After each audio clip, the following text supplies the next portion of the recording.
দিয়ে পানির সুতের সাথে একটা আপেল পাইসা আইছে। কিটা আপেল ছিলেন তো রুঙ্গা বাজারের আপেল, এটাই তো আপেল। তবে জান্নাতের মাঝে বাবা এই আপেল না, জান্নাতের মাঝে অত বড় বড় আপেল পাইবেন, কত বড় বড় আপেল পাইবেন। এই সময় আপনি অত বড় থাকতেন না, কারেন্টের ফিলারের মতো নাম পাইবেন, তাকে দিকে কথা করে যাবো যেতাম না। তো এই যুবকে পেটে বুকু লাগিয়ে গেছে আর আপেলও খাই গেছে। এটা করছে আপেল খাই গেছে। খাওয়ার পরে চিন্তা করতেছে যে আমি কার গাছের ফল খাইলাম, মালিকের তো অনুমতি লইলাম না। কথা বুঝছেন? নদীতে বাইসা আইছে, এটা খাইছে, কিন্তু খাওয়ার পর সবাই তো যদি আমি কয়দিনে তো নিয়ে গেলাম, আর গরিব থাকলাম হইলে নেই, সামনে সপ্তাহে কেউ মিস করবেন না, কেউ মিস করবেন না।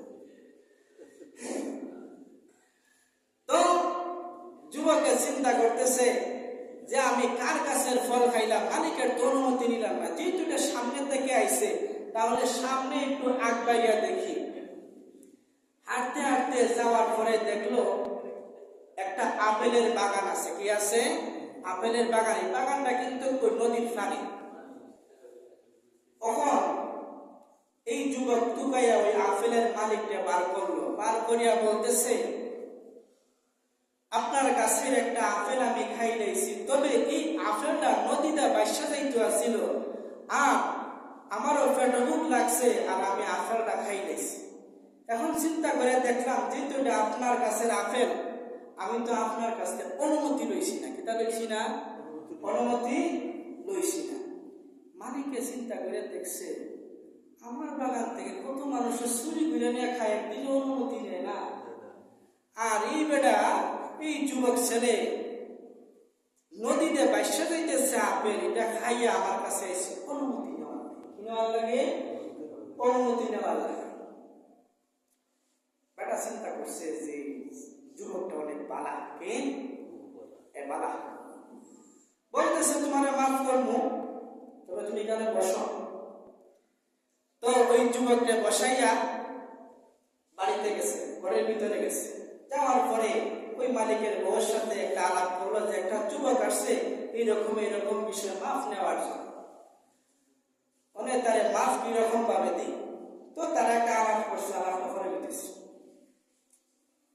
তো আসার পরে বলতেছে যে বাবা দেখো, তুমি যে আমার গাছের ফল খাইছো, বড় অপরাধ করছো। কি করছো? বড় অপরাধ করছো। তবে মাফ করার একটা শর্ত আছে। শর্ত কি? তো শর্ত হলো তুমি আমার এই বাগানের মধ্যে 12 বছর চাকরি করবা, এরপরে তোমার মাফ করবো। কয় বছর? এক আপেলের লাগে কয় বছর? 12 বছর। আপনি আমি যে কতটা খাইছি, খাইছেন না? কেউ না করতে পারবেন, আমিও খাইছি। কারণ এই কাজটা সবাই করবে, সেটা করছে। হ্যাঁ, তবে আমার একটা অভাব, আমি কিন্তু বাহিরে কোনো জায়গা খাইছি না, খাইছি আমার দাদার কাছ থেকে। আপেল না, আম খাইছি, বড় খাইছি, বাহিরে কিন্তু আম দিছি না। দাদার কাছ বলতে কিন্তু লুকাইয়া খাইছি। অনেক সময় বলতে পারিস না, হইতো কি হইতো না, লুকাইয়া খাইছি। এরপরে আমারটা কিন্তু বাহিরে হয়েছে না, আমার বংশের ভিতরে হয়েছে। যাই হোক, তুমি এগুলা না করাটাই ভালো, না করাই ভালো। যুবকে চিন্তা করছে এক আপেলের লাগে 12 বছর চাকরি করা লাগবে, এরপরে ওই লেগে আমার মাফ কইরা দিব।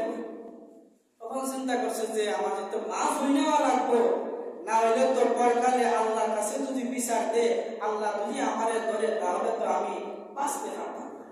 ঠিক আছে, মালিকের কথা মতনে এই যুবকে 12টা বছর চাকরি করছে এক আপেলের লাগে। কয় বছর? 12 বছর। 12 বছর চাকরি করার পরে বলতেছে মালিক, এক আপেলের লাগে 12 বছর চাকরি করছি, এবার আমার আপনি মাফ হইয়া দেন, আমি বাড়িতে যাই। না, কি কয়? না, আরেকটা শর্ত আছে। আর কি শর্ত? আরেকটা শর্ত হইল, এই শর্তটা মানি নিলে তোমার মাফ করিয়া দিন। কি শর্ত? আমার একটা মেয়ে আছে, যদি বিয়া করো তাহলে মাফ করিয়া দিন। কি করে দিব? বিয়ার কথা বললে কেটা নারাজ হয়। হ্যাঁ, যুবকরা তো ভিতরে ভিতরে খুশি, যুবকরা দিয়ে তারা ভিতরে খুশি। তখন বলতেছে যে বিয়ে করুন লাগবো, টাইম দিতে গেছি, আজকে টাইম ধরে রাখতে পারবো। তো টাইমটা আবার ধরে রাখার জিনিস না, এটা যাওয়ার জিনিস। কি জিনিস? যাওয়ার জিনিস। আচ্ছা, টাইমের গুরুত্ব শেষ করবে। তো বলতেছে বিয়ের কথা আমার মেয়ের গুণ সম্পর্কে তুমি জানো না? আমার মেয়ের গুণ একটা বেশি ভালো না, এর চোখে দেখে না, এটা পারে না, চোখে দেখে না, কথা বলতে পারে না, কানে শুনে না, হাঁটতে পারে না। এইরকম আমার মেয়ের কোয়ালিটি, তুমি কি বিয়ে করবে? এইরকম কোয়ালিটি কেন বিয়ে করবো?